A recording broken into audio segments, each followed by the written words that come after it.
গতকাল থেকেই বেপাত্তা শেখ শাহজাহান। তৃণমূল নেতা শেখ শাহজাহানের বাড়িতে ইডি যেতেই ইডিকে ধরে মারধর থেকে শুরু করে গাড়ি ভাঙচুর, কেন্দ্রীয় বাহিনীকে তাড়া করা থেকে শুরু করে ইডির আধিকারিকদের পিছু ধাওয়া করে ইডির আধিকারিকদের এলাকা ছাড়া করে তৃণমূল কর্মী সমর্থকরা। তারপর থেকেই কিন্তু উত্তপ্ত একেবারে রাজ্য রাজনীতি। এর প্রতিবাদ জানিয়েছেন একাধিক বিশিষ্ট ব্যক্তি, এমনকি বিচারপতি অভিজিৎ গঙ্গোপাধ্যায় পর্যন্ত এর বিরুদ্ধে একেবারে সোচ্চার হয়েছেন, বিস্ফোরণ ঘটিয়েছেন। আর তার মধ্যেই কিন্তু তৃণমূল নেতা শেখ শাহজাহানকে খুঁজছে, চিরুনি তল্লাশি চালাচ্ছে ইডি। আর তার মধ্যেই শেখ শাহজাহানের বিস্ফোরক অডিও বার্তা ছড়িয়ে পড়েছে গোটা রাজ্যে সোশ্যাল মিডিয়ায়। আর তার মধ্যেই এবার শেখ শাহজাহানের বিরুদ্ধে চরম পদক্ষেপ ইডির।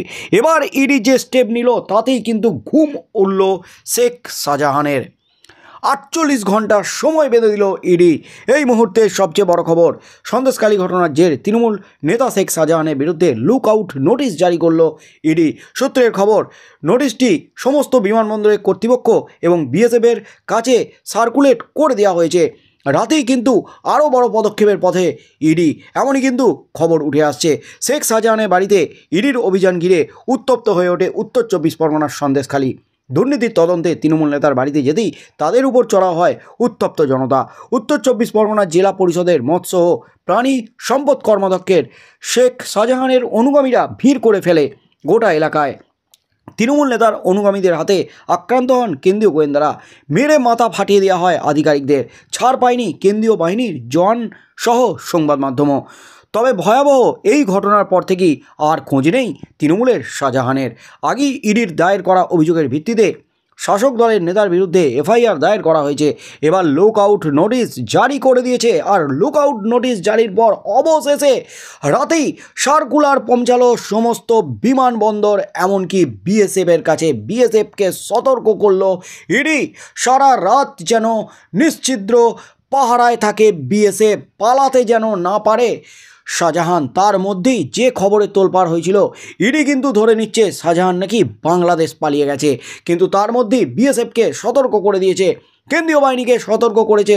শাহজাহানের বিরুদ্ধে লুক আউট নোটিশ ইতিমধ্যেই দায়ের করে দেওয়া হয়েছে। আর যে খবরটা উঠে আসছে, লুক আউট নোটিশের কড়া নির্দেশিকা ধরিয়ে দেওয়া হয়েছে সমস্ত বর্ডার এলাকা থেকে শুরু করে বিমানবন্দরে।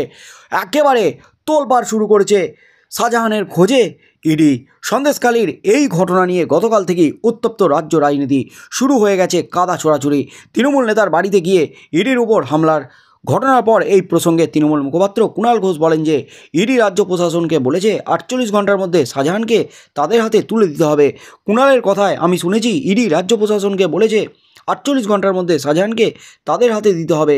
আমি প্রথম দিন থেকেই বলে আসছি যে রাজ্য প্রশাসনকে না জানিয়ে যদি কোনো সংস্থা কিছু করে এবং লোকালয়ে প্রবেশ করে এবং দরজা ভাঙে, তাহলে এটি একটি দৃশ্যে পরিণত হবে। তারপর হট্টগোল শুরু হলে ইডি পুলিশকে জানায়। এই কাজ তো তাদের প্রথমেই করা উচিত ছিল।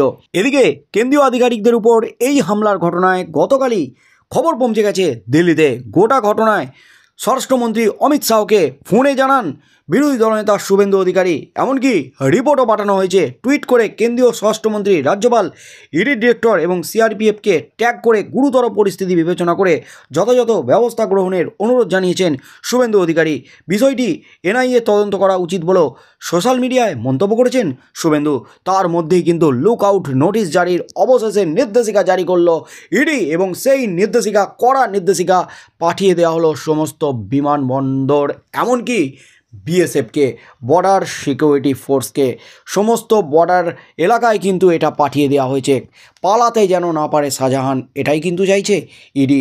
এর পরবর্তী পর্যায়ে কী পদক্ষেপ নেয় ইডি, সেদিকেই চোখ থাকবে গোটা রাজ্যের।